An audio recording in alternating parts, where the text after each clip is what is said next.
दोस्तों, क्या आप जानते हैं कि भगवान शिव ने केदारनाथ में महिष का रूप क्यों धारण किया था और कैसे महाभारत के बाद पांडवों की पश्चाताप भरी यात्रा इस पवित्र ज्योतिर्लिंग की स्थापना से जुड़ गई। आइए जानते हैं केदारनाथ धाम का इतिहास, इसकी महिमा और इससे जुड़ी अद्भुत कथा। उत्तराखंड के सीमांचल जनपद रुद्रप्रयाग के उत्तरी भाग में हिमालय की बर्फ से ढकी पर्वत श्रृंखलाओं के बीच स्थित है भगवान शिव का पवित्र धाम केदारनाथ। समुद्र तल से लगभग 3,584 मीटर की ऊंचाई पर स्थित यह मंदिर भारत के 12 ज्योतिर्लिंगों में से एक है। चारधाम यात्रा और पंच केदार का यह प्रमुख तीर्थ करोड़ों श्रद्धालुओं की आस्था का केंद्र है। इस क्षेत्र का प्राचीन नाम केदारखंड है। द्वापर युग में महाभारत का युद्ध समाप्त होने के बाद पांडव अपने ही संबंधियों के वध से अत्यंत दुखी थे और वे भगवान शिव की क्षमा प्राप्त करने के लिए केदार क्षेत्र पहुंचे।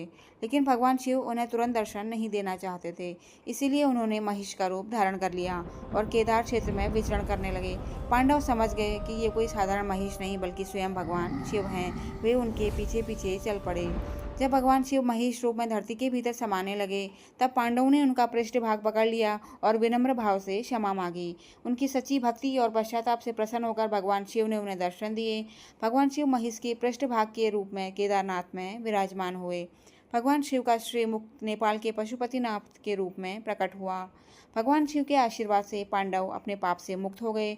तभी से भगवान शिव केदारनाथ धाम में निरंतर विराजमान हैं और यह स्थान करोड़ों श्रद्धालुओं की आस्था का केंद्र बना हुआ है। केदारनाथ मंदिर के पश्चिमोत्तर दिशा में लगभग 8 किलोमीटर की दूरी पर वासुकी ताल स्थित है। यहाँ ब्रह्मकमल सहित अनेक दुर्लभ हिमालयी पुष्प और औषधि वनस्पतियाँ प्राकृतिक रूप से पाई जाती हैं। चारों ओर फैले हिमाच्छादित पर्वत इस क्षेत्र की दिव्यता को और भी बढ़ा देते हैं। सर्दियों में भारी हिमपात के कारण केदारनाथ मंदिर के कपाट कुछ महीनों के लिए बंद कर दिए जाते हैं। इस दौरान भगवान केदारनाथ की पूजा ऊखीमठ स्थित ओंकारेश्वर मंदिर में विधि विधान से की जाती है। जैसे ही कपाट दोबारा खुलते हैं, लाखों श्रद्धालु बाबा केदार के दर्शन के लिए पहुंच जाते हैं। कहा जाता है कि केदारनाथ आने वाला हर भक्त अपने भीतर एक अलग ही शांति का अनुभव करता है। यही कारण है कि केदारनाथ धाम केवल एक तीर्थ नहीं बल्कि श्रद्धा, विश्वास और आध्यात्मिक शांति का जीवंत प्रतीक है। अगर आपको बाबा केदारनाथ की दिव्य कथा पसंद आई हो तो वीडियो को लाइक करें और ऐसी ही दिव्य कथाएं सुनने के लिए चैनल को सब्सक्राइब करें। हर हर महादेव।